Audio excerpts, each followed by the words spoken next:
नमस्कार प्रिय दोस्तों, आप सभी का हमारे चैनल पर स्वागत है। ये वीडियो हर मनुष्य को सुनना और समझना चाहिए। जो व्यक्ति ये सारी बातें समझेगा उसका कल्याण हो जाएगा और उसे भगवान के चरणों में जगह मिलेगी। तो दर्शकों, इस वीडियो को ध्यान से और अंत तक जरूर सुने और सच्चे दिल से जय श्री राधे कमेंट में जय श्री कृष्ण जरूर लिखें। श्रीमद् भागवत गीता में श्री कृष्ण के उन उपदेशों का वर्णन है जो उन्होंने महाभारत के दौरान अर्जुन को दिए थे। गीता में दिए हुए उपदेश आज भी उतने प्रासंगिक है और मनुष्य को सही जीवन जीने की राह सिखाते हैं। माना जाता है गीता की बातों का अनुसरण करने से जीवन बदल जाता है और व्यक्ति को हर काम में सफलता मिलती है। आइए जानते हैं श्रीमद् भागवत गीता के उन अनमोल मंत्रों के बारे में जो हमें जीवन की कई अहम बातें बताते हैं। गीता का सबसे पहले ये बताया गया है, आपके सारे दुखों का कारण किसी को अपना मानना है। कभी गौर करना, आपके जीवन की सारी चिंताएं वहीं से आई हैं जहां आपका अपनापन होता है।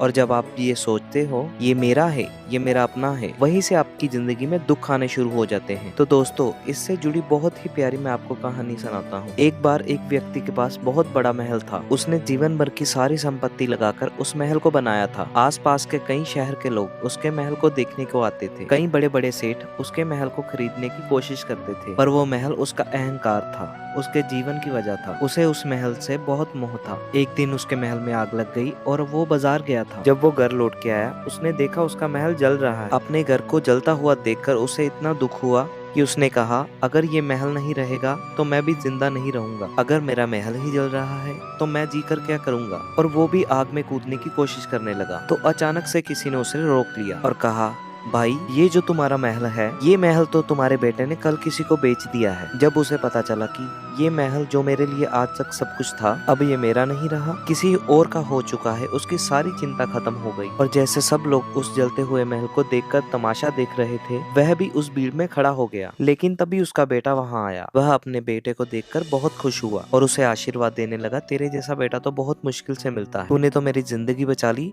आज इस घर में आग लगी है और तूने कल ही इसका सौदा कर दिया। कितनी अच्छी बात है ये बेटा। पिताजी से कहने लगा, मैं इस महल को बेचने की बात करने तो गया था, पर अभी सौदा भी पक्का नहीं हुआ था कि यह जल गया है। जब उसके पिता ने सुना कि अभी इस महल का सौदा हुआ नहीं है, तो वो फिर फूट फूट के रोने लगा। फिर अपनी छाती पीटने लगा और कहने लगा, जब मैं इस महल को मेरा समझ रहा था तभी मुझे दुख हो रहा था, लेकिन जब मुझे पता चला ये मेरा नहीं है, उससे मेरा कोई रिश्ता नहीं है, तो सारे दुख ही खत्म हो जाते हैं। ऐसे ही जिंदगी में जब किसी वजह से किसी इंसान को, किसी रिश्ते को, किसी चीज को जब हम अपना मान लेते हैं, तभी वहीं से सारे दुखों की शुरुआत होती है, वहीं से हर तकलीफ की शुरुआत होती है। तो श्रीमद् भागवत गीता का उपदेश यही है कि जैसे किसी को आप अपनी जिंदगी जीने की वजह मान लेते हो कि उसके बिना तो मैं जी ही नहीं सकता, तो वो चीज आपको बहुत ही दुख देती है। ऐसी ही वीडियो देखने के लिए हमारे चैनल को सब्सक्राइब करें।